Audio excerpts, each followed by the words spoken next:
মুখ্যমন্ত্ৰীয়ে এটা কথা উমান পাইছে গৌৰৱ গগৈ ডাঙৰীয়াক মানে সভাপতি নাপাতিবৰ কাৰণে বহুত তেওঁ থাৰ্ড ডিগ্ৰী এপ্লাই কৰিছিলে। তেওঁ বুজি পোৱা নাই যে কংগ্ৰেছ ভাৰত স্বাধীন কৰা দল, থাৰ্ড ডিগ্ৰী এপ্লাই ইয়াত হিমন্ত বিশ্ব শৰ্মাই কৰি লাভ নাই। বহুত কথা কৈছিলে তেওঁ, কিন্তু নোৱাৰিলে। আৰু এতিয়া তেওঁ উমান পাইছে, আমি গম পাইছোঁ যে নৰেন্দ্ৰ মোদীৰ অফিচত বোলে কথা হৈছে গৌৰৱ গগৈ সভাপতি হোৱাৰ পিছত মুখ্যমন্ত্ৰী এজন ভাল মুখ্যমন্ত্ৰী বহাব লাগিব। সৰ্বানন্দ সোণোৱালেই হওক, দিলীপ শইকীয়াই হওক, তেওঁলোকক বহুৱাৰ কুচকাৱাজ কৰা আৰম্ভ কৰিছে। গতিকে সেই কথাটোতো পুতকটো তেওঁ বিজেপিত তুলিব নোৱাৰে। বিজেপিত পুতক তুলিলেতো বিজেপিয়ে উঠাই পেলাব। গতিকে এতিয়া সেই গোটেই বিজেপিৰ খংটো গৌৰৱ গগৈ আৰু ৰিপুণ বৰা ডাঙৰীয়াৰ ওপৰত উঠাইছে। গতিকে এইটো খং বেছিদিন নিতিকে আপোনালোকে চাই থাকক যে মুখ্যমন্ত্ৰীৰ চকীখন হিলাবৰ কাৰণে নৰেন্দ্ৰ মোদীয়ে এতিয়া, কাৰণ গৌৰৱ গগৈক কাউণ্টাৰ কৰিবৰ কাৰণে Himanta Biswa Sarma is not enough. তেওঁ চতুৰ পলিটিচিয়ান, তেওঁ অংক ভাল জানে, কিন্তু ইমেজ বিল্ডিঙৰ ক্ষেত্ৰত একেবাৰে ফ্লপ গুচি গ'ল।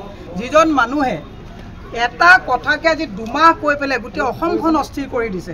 অসমত কিমান সমস্যা আছে, খোৱা পানীৰ সমস্যা, বিজুলীৰ সমস্যা, ৰাস্তা ঘাটৰ সমস্যা, নিবনুৱা সমস্যা।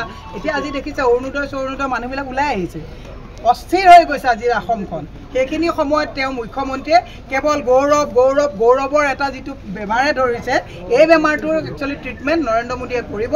মুখ্যমন্ত্ৰী বদলি হ'ব, আমি এই খবৰ পাইছোঁ।